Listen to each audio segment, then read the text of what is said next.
I hope the slides are visible. Yes, okay, thank you. Right, so I'll be talking about the local trends in tropical infections. Let's start with a brief set of introductions before that. So I will take you through what is meant by tropical infections, the common tropical infections in Sri Lanka, what is meant by local trends, or rather how I interpreted it, and also the determinants of local trends in Sri Lanka. So just to get some definitions over it, so first of all there's this term tropical diseases, not tropical infections. Tropical diseases are basically an umbrella term to identify all the diseases that are predominantly seen in the tropical geographies. And tropical infections are the infectious group that are seen in these tropical diseases, and we also regularly come up with this term neglected tropical diseases, which is essentially like a definition that is used mostly for policy and public health to identify the tropical infections or tropical diseases that are mostly associated with social determinants and that affect poor communities, and they have historically also been the least funded of among the tropical diseases. So moving back into tropical infections, some common features. These are actually very strongly climate sensitive. Therefore, they are very vulnerable to the ongoing triple planetary crisis of pollution, climate change, as well as biodiversity loss. And most of these tropical infections are vector-borne diseases. They are transmitted by a vector, an arthropod vector, or they are dependent on a vehicle like soil, water, or food for transmission. And they are disproportionately affect the improvised of the communities. Moving on to the clinical syndromes, they belong to like multiple categories, but you can probably categorize a vast majority of what we experience into acute febrile illnesses. Those are the acute fevers that you and I get on a daily basis mostly. And pyrexia of unknown origin, which are the fevers that go on for a while without a cause being identified. And there are of course the other syndromes.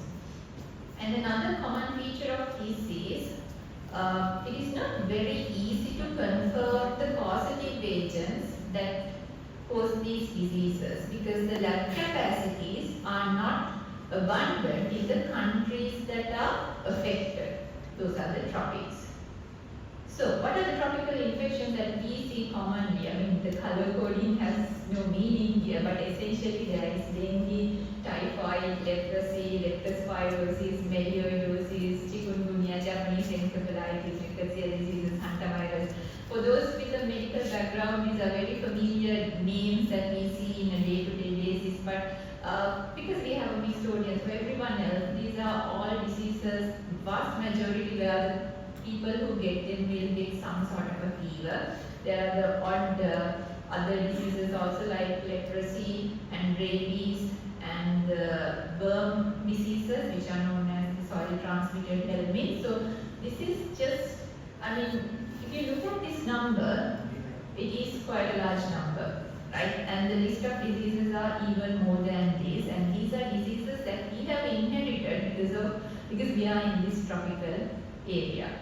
So coming back to the bread and butter of microbiology and epidemiology where we meet each other, for any infectious disease to happen, there has to be an imbalance or a balance or a connection between the environment host and the agent. Right? So in tropical infectious diseases, how this balance or imbalance occurs will show whether we are able to control these diseases or whether the diseases are winning the battle, overcoming the human responses. Let's move into the trends. When I looked at this topic and I was trying to define trends, and for me, most of the trends are actually challenges. So I have just sort of thematically come up with a few trends. One is, for certain infections, we are seeing persistently high rates. Dengue is the example at hand. And then there are certain infections which we thought we had controlled, and some of them are coming back up. And then there are other diseases that we have controlled, they have a potential to come up. Then of course there's a trend of all across there are difficulties in diagnosing the bugs that are causing these diseases.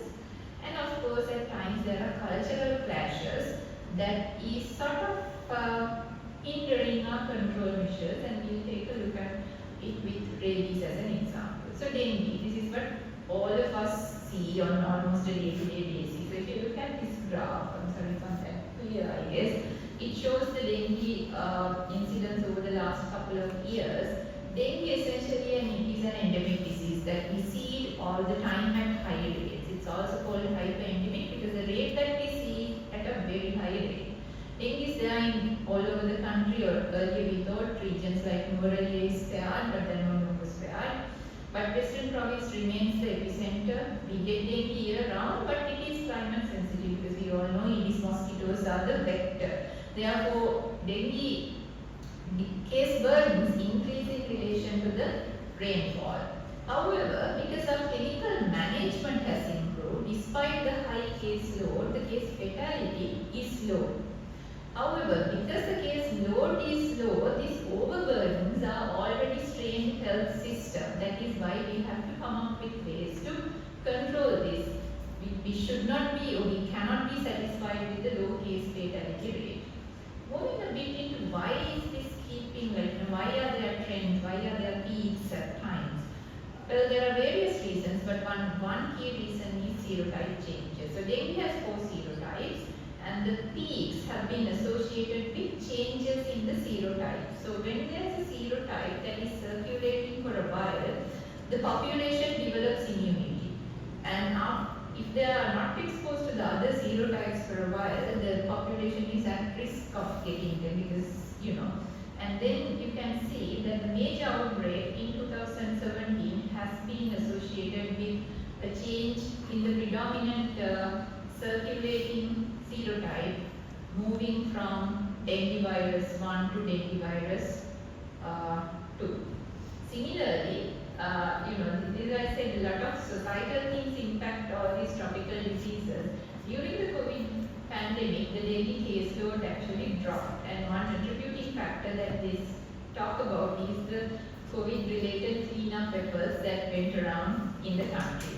And in 2023, there was an upsurge of dengue again, and that was again associated with a change in the serotype, with the predominant serotype being dengue 3. In addition to that, of course, what we thought of the vector, the understanding about the Aedes is also changing. There's more evidence coming up that it can, we thought of the Aedes mosquito as something that bites during daytime, but there are studies that have now shown that in artificially lit environments, these mosquitoes can keep on transmitting the disease at night also. So, our knowledge updates, so the trends change. And we still don't have a widely available vaccine. There are vaccines in use, but with a lot of caveats. And dengue cannot be controlled by one sector. It's not a problem of the health sector. The demography of the population, the built environment and climate change, everything contributes to this. So dengue is essentially a good example to show that to control any infectious disease, we have to look not only at the host and the health related things and the agent, but the environment and the balance is what is playing the most important role. Right, so moving on to the second trend, the re-emergence of diseases we thought we had controlled. Chikungunya, very good example, re-emerged this year.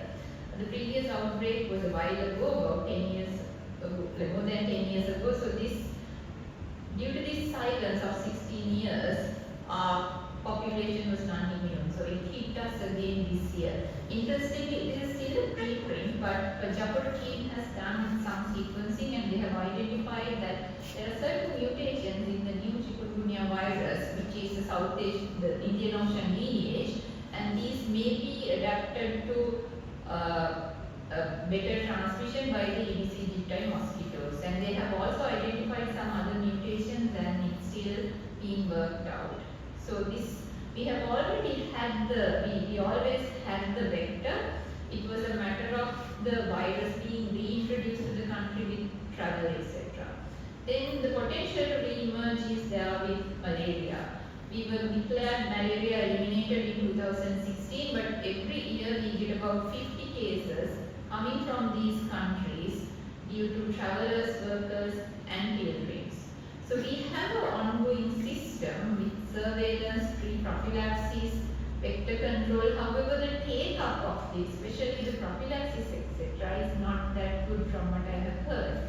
And at the same time, the actual detection rates and the competencies to pick these cases by the lab people is also sort of dropping in sleep. So malaria free is not risk free. We need to be constantly vigilant, otherwise we will see a trend in re-emergence. The next challenge is diagnostic challenges. Acute, mostly to do with acute febrile illnesses, leptospirosis, which we commonly know as rat fever or Meuna. There's hantavirus, which is also spread by rats, and the rickettsial infections or typhus group of fevers. They present with acute febrile illnesses. Their risk factors may be overlapping. The communities who are affected may be overlapping.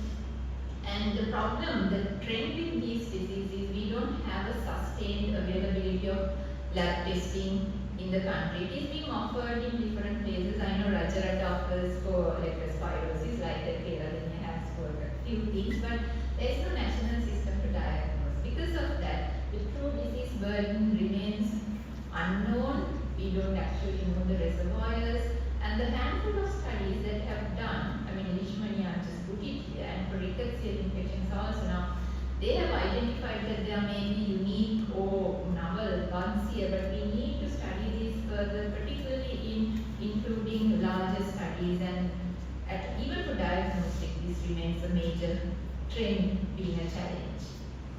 So the last of the challenges, socio-cultural challenges as a trend, mostly for rabies controls.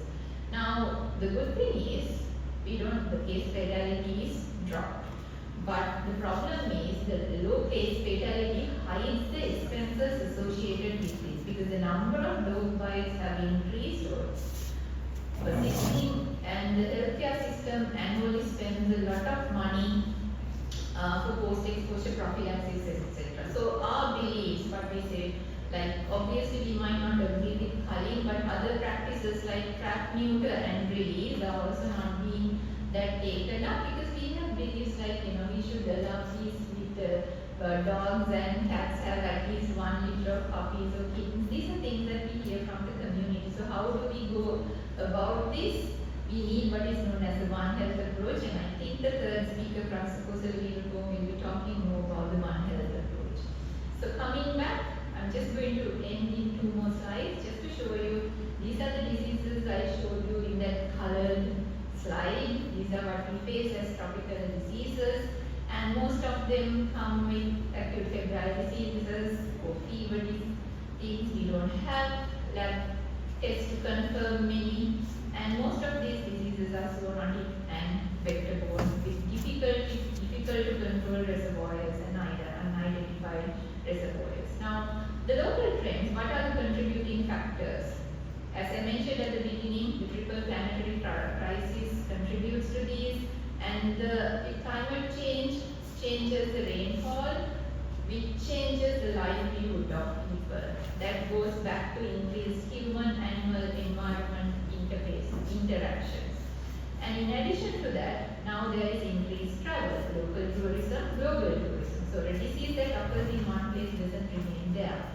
And in addition to that, as a second speech will highlight, there is an increasing in burden of non-communicable diseases. So how individuals can face these diseases also change because of their health status. And a lot of the social and commercial determinants of health impact these diseases. Now, if anyone's interested in reading further about this, I sort of encourage everyone to read this article, which is from Lancet. They have looked actually at the environmentally mediated diseases, which are more or less the diseases we discussed so far, and how these factors interact with each other. So in summary, tropical infections are very climate sensitive. The challenge health system and the changing demographics are challenging that even further, and we need local sustained solutions.